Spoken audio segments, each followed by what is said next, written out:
మళ్ళీ భవిష్యత్తులో ఎప్పుడన్నా ఏదన్నా సుదూరకాలం కావచ్చు మరొక ముఖ్యమంత్రి ఎవరైనా వచ్చి నేను రాజధాని తీసుకెళ్లి కడపలో పెడతాను, శ్రీకాకుళంలో పెడతాను అనకుండా లీగల్ గా అమరావతి ఏపీకి రాజధాని అన్నట్టు సిమెంట్ చేయడానికి లీగల్ గా ఏదైనా అవకాశం ఉందా? రెండో పాయింట్ ఎగ్జామిన్ చేయాలి.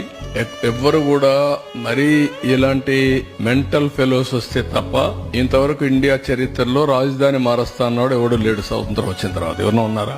నాకు తెలియదు, మీరు చెప్పాలి. నేను కూడా 45 ఏళ్ళు రాజకీయాల్లో ఉన్నా, at the helm of affairs లో ఉన్నా. నేను ఎవరిని చూడలా. First time I'm seeing a different politician. మీరందరూ అర్థం చేసుకోవాలి, ఎవడు రాలా. అలాంటి తిక్క వాళ్ళ దగ్గర, పిచ్చోళ్ళ దగ్గర కూడా రాష్ట్రాన్ని కాపాడడానికి ఏం చేయాలో ఆలోచించాలి. Not only for Andhra Pradesh, it is a case study for the country. దేశానికి కూడా ఒక కేస్ స్టడీ ఇది. ఇప్పుడు రెండోది, ఓసారి బాధేస్తుంది. నా ఇంటెన్షన్స్ ఆర్ గుడ్. ఓసారి నా ఇంటెన్షన్స్ ప్రజలు అర్థం చేసుకునేట్టుగా నేను చెప్పలేకపోవడం కూడా నా తప్పు కావచ్చు. లేకపోతే వాళ్ళు కూడా ఓసారి ఎమోషనల్ గా డిస్టర్బ్ కావచ్చు.